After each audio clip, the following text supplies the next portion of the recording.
Hi, I'm Michelle. My life might seem like a fairy tale to some, being the daughter of a successful construction tycoon, but I've always preferred a more understated existence. Despite my father's wealth and status, I've never been drawn to the allure of power and prestige. Instead, I found contentment in a simple role within my father's company, far removed from the executive hustle and the burdens of leadership that my older brother, Michael, was set to inherit. My days were filled with routine tasks, paperwork, and the occasional office banter, which suited me just fine. I had no desire to climb the corporate ladder or to immerse myself in the complexities of business strategies. It was a choice that often left people puzzled, especially considering my background, but it was one I made with no regrets. Michelle, don't you ever want more? A position of power in the company? A colleague once asked me during lunch break. I smiled, shaking my head. No, I'm happy where I am. It's peaceful, and I get to avoid all the stress that comes with higher positions. My peace was my sanctuary, and I had no intention of trading it for a life of constant stress and competition. My father, although he didn't fully understand my choice, respected it. He was supportive, as long as I was happy. Michael, on the other hand, was more than eager to take on the mantle of CEO, which suited us both just fine. My uneventful yet satisfying world took an unexpected turn one evening. I was at a casual get-together with friends when I met Jack, a bartender with a charming smile and an easygoing demeanor that I found instantly appealing. We struck up a conversation, and I was drawn to his straightforward and simple view of life. There was something refreshing about his lack of pretense and his contentment with life's simpler pleasures. So, Michelle, what do you do? Jack asked, leaning against the bar, his eyes curious. I work at my father's construction company, but just in a regular job. Nothing too high up, I replied, sipping my drink. That's cool. It's rare to meet someone who's not obsessed with climbing the ladder, Jack said, his voice tinged with respect. I laughed, feeling a sense of ease and connection. Yeah, I guess I'm a bit of an oddity in that sense. I like the simplicity of my life. As the night wore on, our conversation flowed effortlessly. Jack's views on life, his passion for his work, and his ability to find joy in the ordinary resonated with me. There was an unspoken understanding between us, a shared appreciation for the simple things. The early days of my relationship with Jack were like something out of a fairy tale. His courtship was filled with romantic gestures that made my heart flutter. He would surprise me with handwritten notes tucked into my bag, impromptu picnics in the park, and evenings spent walking along the river, talking about everything and nothing. It was a whirlwind romance, one that seemed to defy the norms I was accustomed to in my well-ordered, affluent world. However, not everyone was enchanted by this blossoming love. My father, the stoic CEO of a large construction company, had his reservations. One evening, while we were having dinner at my parents' house, he voiced his concerns. Michelle, are you sure about this young man? A bartender, and with no clear ambitions, he said, his tone laced with skepticism. I sighed, having anticipated his reaction. Dad, Jack's job doesn't define him. He's kind, genuine, and he makes me happy. Isn't that what matters? My father shook his head. Happiness is important, but so is stability, Michelle. I just want what's best for you. I appreciated my father's concern, but I believed he was judging Jack unfairly, basing his opinion on his profession rather than his character. I was convinced that love was enough to bridge any societal gaps. Despite my father's doubts, Jack and I got married in a modest ceremony. It was a beautiful day, marked by the laughter and blessings of our closest friends and family. After the wedding, I eagerly brought Jack to the apartment that would be our first home together. As we stepped inside, I watched Jack's face for his reaction. His eyes scanned the modest living room, the small kitchen, and the humble furnishings. A frown flickered across his face, so brief I almost missed it. Is everything okay, Jack? I asked, a knot forming in my stomach. He looked around once more, then turned to me with a forced smile. Yeah, it's different than I expected. But it's nice, cozy. His words and the hesitation behind them planted a seed of doubt in my heart. Did he expect more from the daughter of a wealthy businessman? Was our modest home a disappointment to him? For the first time since we met, I questioned my decision to marry him. Had I been too quick to overlook the potential challenges our different backgrounds would bring? The joy and romance that had defined our relationship were now tinged with uncertainty, leaving me to wonder what the future held for us. The initial bliss of married life with Jack gradually gave way to a sobering reality. The romance that once seemed boundless was now overshadowed by daily routines and unmet expectations. Jack's reluctance to help around the house became more apparent, and his attitude towards our living situation grew increasingly indifferent. One evening, after a long day at work, I came home to find the apartment in disarray and Jack lounging on the sofa, absorbed in a football game. "Jack, could you help me clean up a bit?" "It's been a hectic day," I asked, hoping for some support. He glanced at me briefly, then back at the TV. "Can't you see I'm watching the game? I've been on my feet all day at the bar." I bit back my frustration and began tidying up myself. The imbalance in our household responsibilities was becoming a glaring issue. Later that night, as we sat down for dinner, I decided to address the elephant in the room. "Jack, I feel like I'm carrying the weight of all the household chores. It's exhausting." He forked his food indifferently. "Michelle, I work nights. I need to rest during the day. You know that." "But I work too, Jack." "A little help would be appreciated," I replied, my voice tinged with fatigue. Jack sighed, his annoyance evident. "All right, I'll try to do a bit more, but don't expect me to turn into a house husband." The conversation left a bitter taste in my mouth. It wasn't just about the chores, it was his lack of willingness to be a partner in this marriage. Jack's attitude towards my career became another point of contention. His once casual inquiries about my job turned into persistent nudges towards ambition. "Why don't you ask your dad for a promotion? You'd make so much more," he would often say. I shook my head, growing weary of this repeated discussion. "Jack, I've told you before. I'm happy with my job.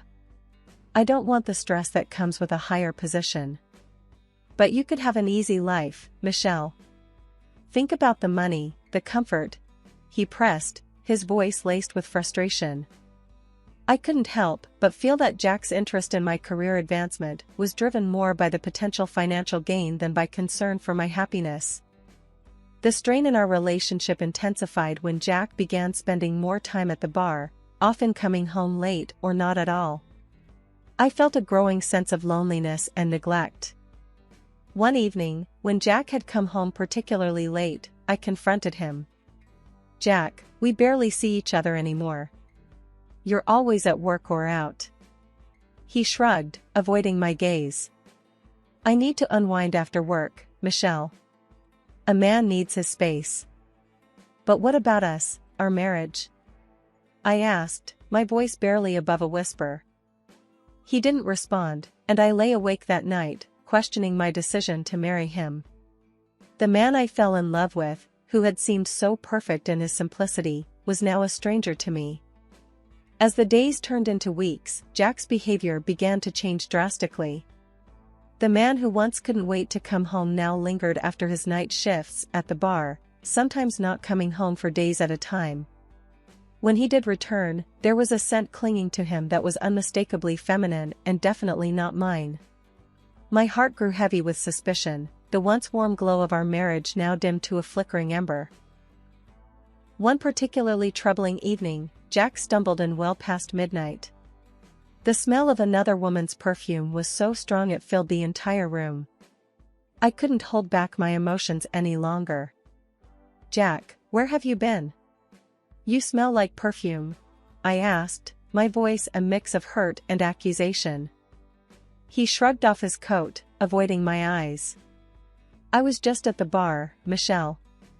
You know how it is, customers get friendly. But you were gone for 2 days, Jack. And this perfume, it's not mine, I pressed, seeking some semblance of truth. He let out an exasperated sigh. Michelle, you're being paranoid. It's nothing. Just part of the job. I didn't believe him. The trust that once formed the foundation of our relationship was crumbling fast.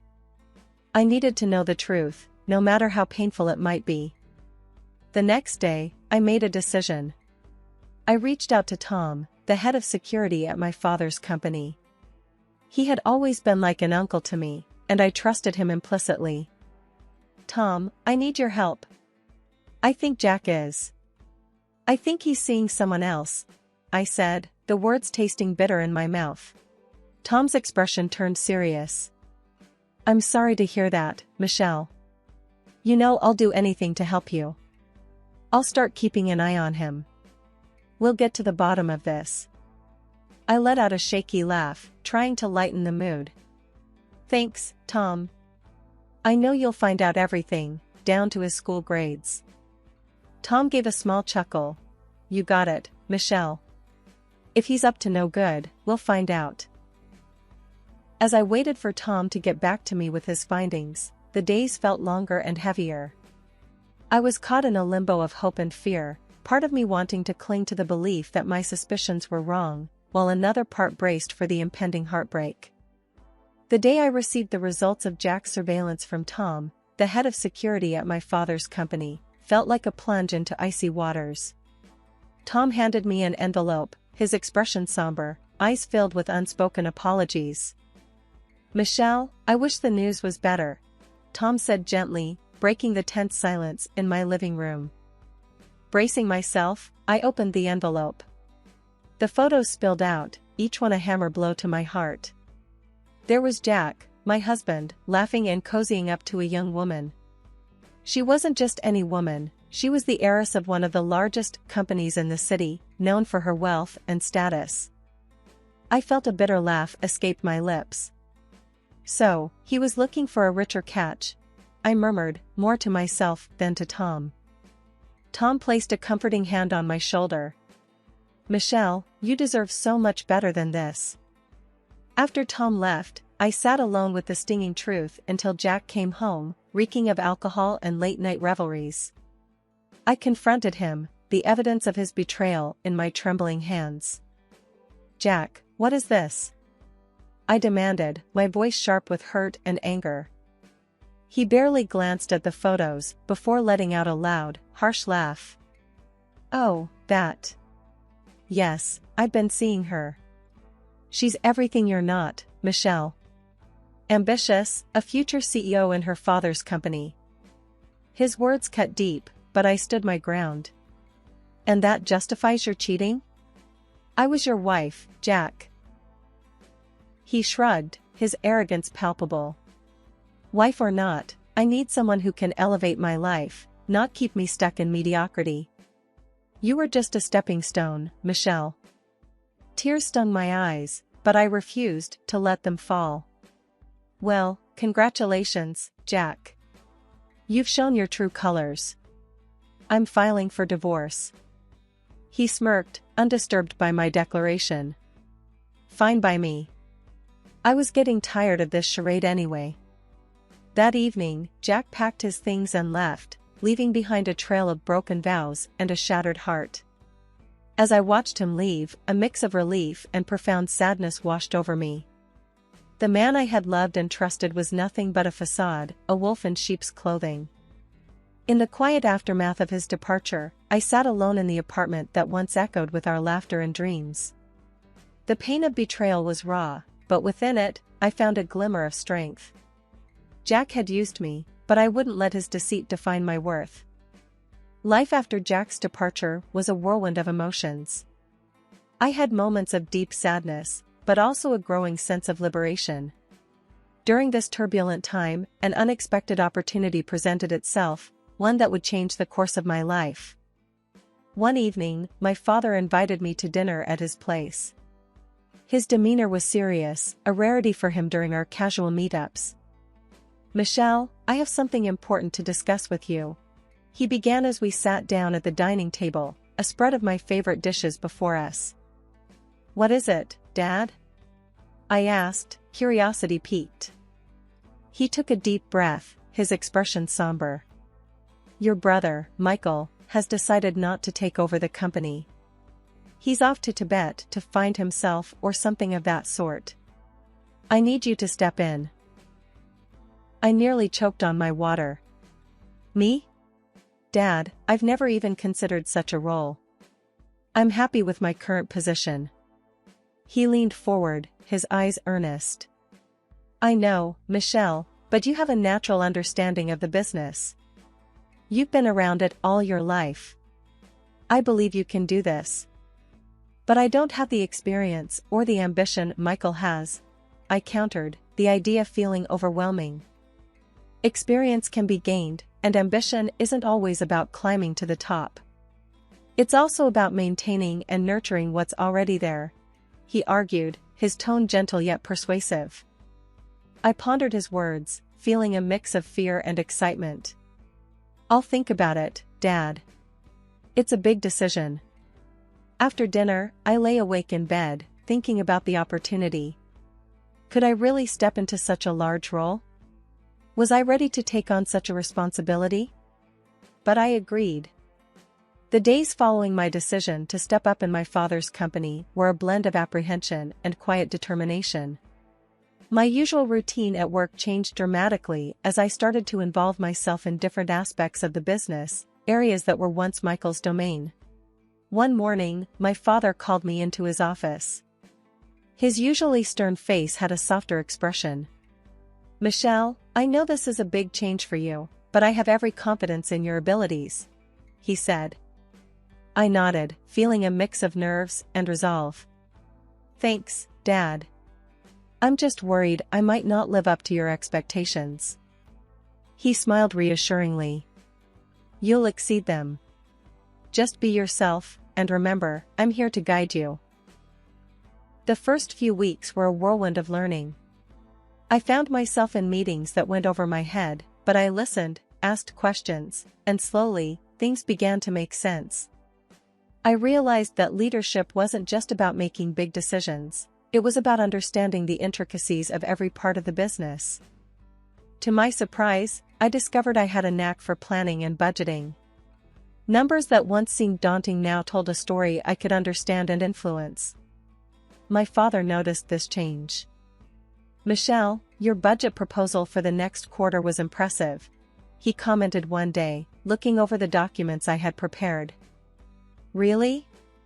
I just tried to find the most efficient way to allocate our resources," I replied, a sense of pride swelling in my heart. "Not just efficient, but innovative too. You have a good head for this," he said, a hint of pride in his voice. Encouraged by his words, I began to take more initiatives. I negotiated with partners, bringing new ideas to the table, and to my surprise, they were well received. The company started to see growth in areas that had been stagnant. Then, 1 year after my divorce, an unexpected message from Jack disrupted the calm that had settled over my life. Sitting in my office late one evening, my phone pinged with a notification. It was a message from Jack on social media, brimming with arrogance and spite. "Hey Michelle, just thought you'd like to know how well I'm doing. Married a real woman, not like you. Check out the pics of us at exotic locations. You could never give me this kind of life." I stared at the screen, a mix of disbelief and anger coursing through me. The photos showed Jack with his new wife, posing in front of luxury cars and lavish resorts. His words stung, but I refused to let him see how much. "Still the same arrogant Jack," I muttered to myself. Deciding not to engage, I blocked him without a response.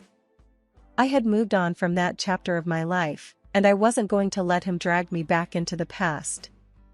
A few weeks later, fate brought another twist. I attended a high-profile business event, a gathering of the city's most influential people. As I mingled with the guests, a familiar face caught my eye. It was Jack, looking out of place amidst the crowd of business elites.